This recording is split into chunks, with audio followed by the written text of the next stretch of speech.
What's going on, people? We are Tottenham TV here. Day 6 of the World Cup. I'm joined by the Freed. Welcome to the channel. How are you doing? Yeah, all good, all good. So how do you think the World Cup's been so far? Are you enjoying it? Yes, going well. Obviously, great result for England last night. Dramatic last-minute winner. Really put England in a strong position. All in all, enjoying the World Cup. Nice to see a nice shock against Germany, against all the odds. Them getting off to a bad start. I want to see a bit more from Brazil. Probably you need to see a bit more from all the big teams. France, Argentina, yeah, Brazil. would like to. France got a bit lucky, you could argue, with their win. VAR came into that game as well. I was saying the only big performance we've seen from a big team is from Belgium so far. Yeah, Belgium smashed it, and Russia as well. Now also, you know, looking really strong and looking tough to beat as well. They got the home fans on their side. So yeah, second round 2 of games is going to be interesting.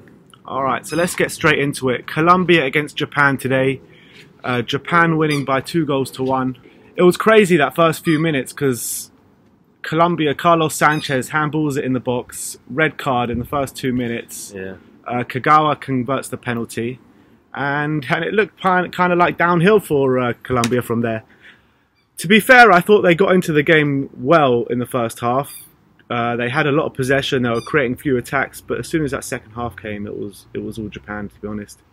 But anyway, let's stop there. Let's go to Russia and see the scenes of the Colombian fans just before the game. This is mental, you've got to check this out.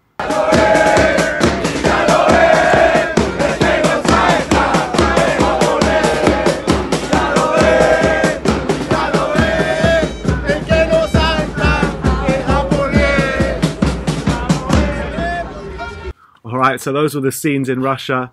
I just want to talk about that free kick, that Colombian free kick for a bit. Did you see it? Yeah. Hits it under the wall. It looked like no danger whatsoever. And the keeper tried to put it back over the line as if it wasn't a goal, but you can't. What was that all about? Yeah, you can't cheat the system. They've got goal line technology. It's clearly over the line. And one of those under-the-wall goals. Complete and utter disgrace from the Japanese keeper there. But lucky for him, they got the win. The second half came in, a corner comes in, Ospina is completely caught in no man's land, and Japan win 2-1. Not commanding enough from Ospina. He's been at that a few times for Arsenal this year, so not a surprise that he didn't come and collect the ball for that corner. All right, so that's your review for the Japan-Colombia game. Let's move on to Senegal-Poland. The game finished 2-1 to Poland, which was actually a shock to some people. Everyone thought Poland would be kind of good this tournament. They got Lewandowski, they've got some big players in their team. But Senegal came to the party today and they played really well. Yeah, they did. I don't think there was a goal from open play besides, you know, there was a Tunisia goal, but no African team has scored a goal from open play until that game. So a lot of African fans and other countries supporting Senegal today, including Patrice Evra, who I was hearing before the game, backing Senegal. I heard a lot of pundits, really big win for them today. I heard a lot of pundits saying Senegal are the favourites of the African kind of nations. Yeah, well, they've got a good history. You know, they came and shook the world when they beat the reigning champions France. And players such as Sadio Mane. They've got a few Premier League players, I think. Well, they got that Stoke player, Diouf. Yeah, Mama Biram. Yeah, so they've got some experience in there. And yeah, they're full of pace, full of power. They're a big, strong team as well. So I think it'll be interesting to see how far they can go. Yeah. Beating Poland is definitely a good start. Yeah. And the rest of their group is Japan, Colombia. So they put themselves in good stead to go through in that group. Yeah, exactly. Anyway, my brother Sim, he's out in Portugal. Let's hear his thoughts on the game. What's up, guys? Sim from WeAreTottenhamTV here. I'm actually out in Portugal, in Lisbon, on holiday with a few mates, but I was able to watch the Poland versus Senegal game, and here's my quick match review. It finished Poland 1, Senegal 2, and to be honest, I was actually really disappointed with Poland at the end of the day. I thought they're actually favourites for this game. I thought they went to this game with strikers like Robert Lewandowski and Milik and Katroviak in centre mid, some good players in that team, and Piszczek at right back, but they ultimately kind of toothless. They lacked that bite up front, and Senegal made them pay. I thought Idris Gana Gueye got the first goal with a deflected shot off one of the Portugal defenders. Maybe might have gone down as an own goal. There's been a hell of a lot of own goals this tournament. ridiculous.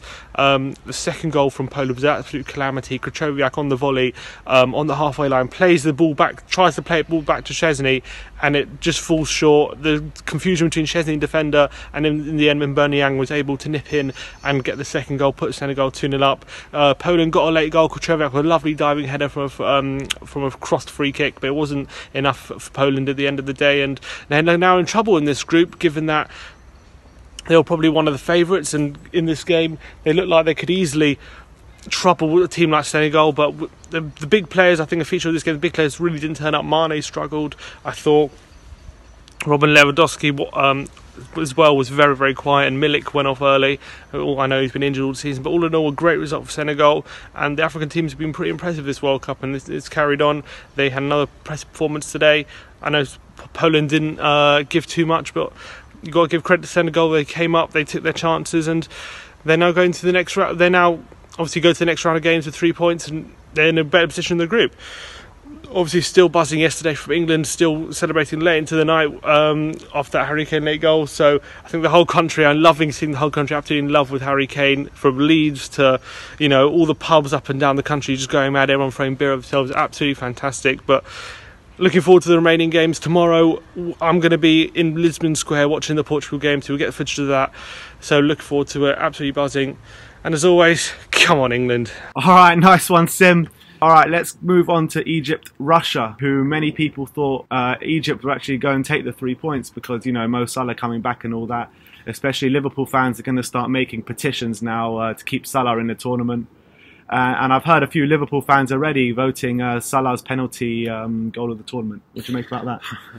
Well, yeah, that's typical Liverpool fans. Well, Mo Salah, he wasn't fully fit. You could clearly see that today. He wasn't getting stuck in there. He wasn't himself. He was kind of playing with that injury, and it's really affected him. And to be honest, I think Egypt, that last minute goal against Uruguay really knocked the stuffing out of them. And coming into this game, always against the host nation, Mo Salah not fit. Nothing went right for them today. Even the penalty almost didn't go right as well for them as well, because the referee gave it outside the box and VAR came in and gave it a penalty. So why don't these VAR decisions come in for England?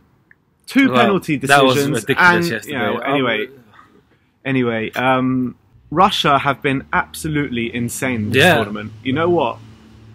Everyone didn't even consider them to qualify from their group. Everyone wrote the Russians off. Yep. And they have been insane. They've scored how many goals this tournament? They've scored 8 goals this tournament. Conceded 1 from penalty. A player, Cheryshev, looks unbelievable.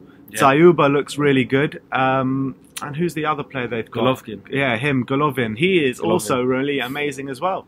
You got to give it to the Russians. They are literally come to the party. They're hosting the party, and they're probably playing the best out of everyone in the tournament. Yeah, scoring goals for fun. So let's check out the scenes in Russia with the Russian fans in the fan park. It is absolutely crazy out there.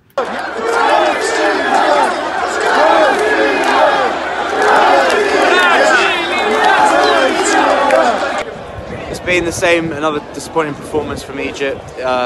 Just defending the whole game again. Can't recall that many chances being created.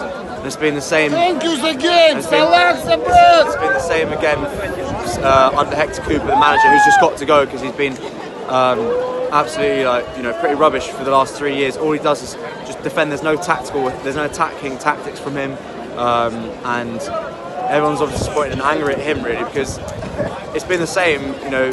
No one wanted him even to manage Egypt for the World Cup. We were like, fine, we'll give him a chance, but he's kind of just wasted it really. What's the point of us going to the World Cup if we're going to go and sit and defend for 180 minutes? So it's pretty poor from the manager. In fact, he only took one striker, so who are you going to bring on? Nobody else really. So disappointed.